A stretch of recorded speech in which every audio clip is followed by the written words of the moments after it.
નમસ્કાર, નવપ્રવાહ ગુજરાતમાં આપનું હાર્દિક સ્વાગત છે. ડભોઈ તાલુકાના સિદ્ધપુર ગામે વીજળી ધાંધિયાને લઈ ગ્રામજનો ભરાયા રોષે. અવારનવાર વીજ પુરવઠો ખોરવાતા 4 કદમ દૂર આવેલા સબસ્ટેશન ખાતે કર્યો હોબાળો. અગાઉ પણ વીજ કચેરી ખાતે ગ્રામજનોએ કરી હતી જાણ. પ્રશ્નોનું નિરાકરણ ના આવતા રોષે ભરાયેલા ગ્રામજનો સબસ્ટેશન પહોંચ્યા.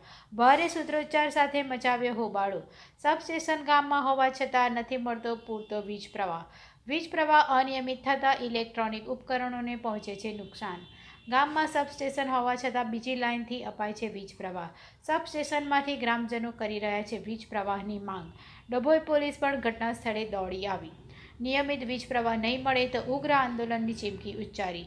વીજ કંપનીના અધિકારી આવી પહોંચતા ગ્રામજનોએ ઘેરાવો કરી સૂત્રોચ્ચાર કર્યો. નવપ્રવાહ ગુજરાત ન્યૂઝ ડભોઈ.